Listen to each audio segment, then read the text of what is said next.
natin, you will assure the Vice President that she will not be replaced as Deputy Secretary. She doesn't need my assurance. She knows that. She knows that. Yeah, she will be replaced. Any of the cabinet secretaries will be replaced pag hindi nila ginagawa yung trabaho nila. All the other things are not part of the discussion. Pag hindi na kaya, nagkasakit, sabihin mo, papalitan na namin. O hindi talaga marunong, o kurap, di ba? Tatanggalin ka talaga namin. Hindi naman ganun sinday. Hindi ganun sinday, Sarah. Alright? Thank you. So the talk with the Vice President will be to patch things up, not to... I don't think we need to patch anything up. I think she understands, as I said, as a wife herself, she understands the sentiments of the First Lady. Our conversation will be precisely that.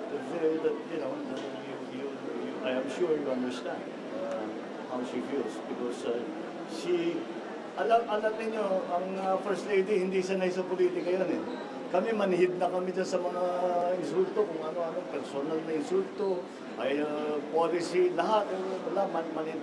Hindi siya galing sa political family. Kaya siguro, she still has to learn na magpalampas ng konti ng ibang masasakit at naiinit at maanghang sa salita.